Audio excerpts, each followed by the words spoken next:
ፕሬሰንስ ቲቪ ማለትም ነብይ ሱራፌል በትናንትናው ዕለት ያጋራው መልእክት በበርካቶች ዘንድ መነጋገሪያ ሆኗል። ለኢትዮጵያ ኦርቶዶክስ ተዋሕዶ ቤተክርስቲያን ጥብቅ መልእክት አለኝ።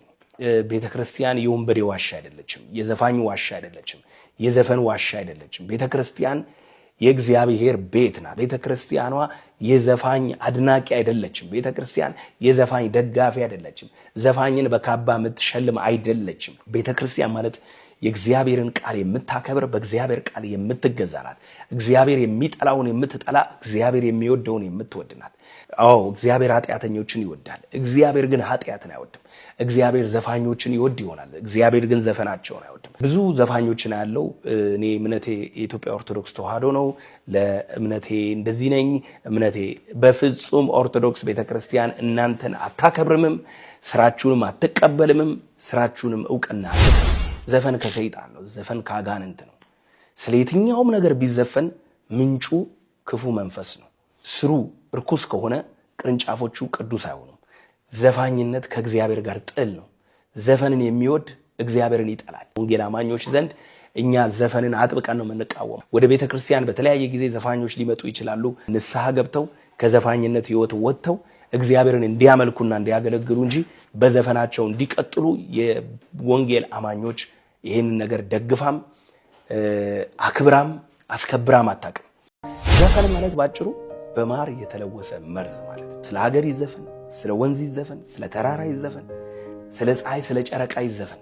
የዘፈን ምንጩ ቅዱስ አይደለም።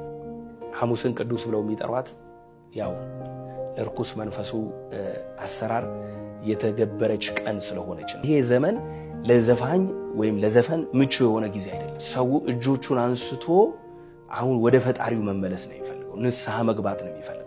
ስለዚህ ባጭሩ ኢትዮጵያ እጆቿን ወደ እግዚአብሔር ትዘረጋለች ነው የተባለው።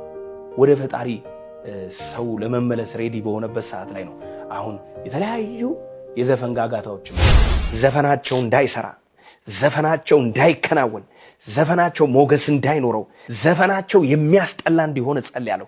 ከህዝቡ አይምሮ ላይ የዘፈንን መንፈስ በኢየሱስ ስም መታለሁ። በኢትዮጵያ ላይ በኢየሱስ ክርስቶስ ትውልድ ተነስቶ ዘፈን በቃኝ እስከሚል ድረስ ዘፈን መስማት አንፈልግም፣ እግዚአብሔርን ነው የምናመልከው፣ እግዚአብሔርን ነው የምንፈልገው፣ መዝሙር ነው የምንፈልገው፣ አምልኮ ነው የምንፈልገው፣ ጸሎት ነው የምንፈልገው፣ ንስሐ ነው የምንፈልገው ብሎ ዘፈንን ትውልዱ በአንድነት ወጥቶ እስከሚጥለው ድረስ ዘፈን በምድሪቷ ላይ የተጠላ ይሁን።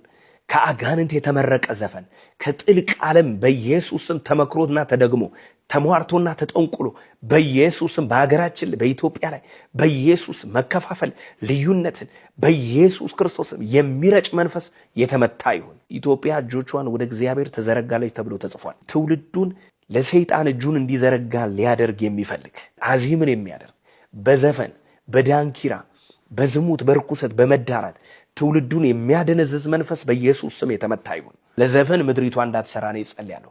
አየሩ ለዘፈን እንዳይሰራ፣ ለዘፋኝነት እንዳይሰራ በኢየሱስ ክርስቶስ ስም ነው ጸልያለሁ።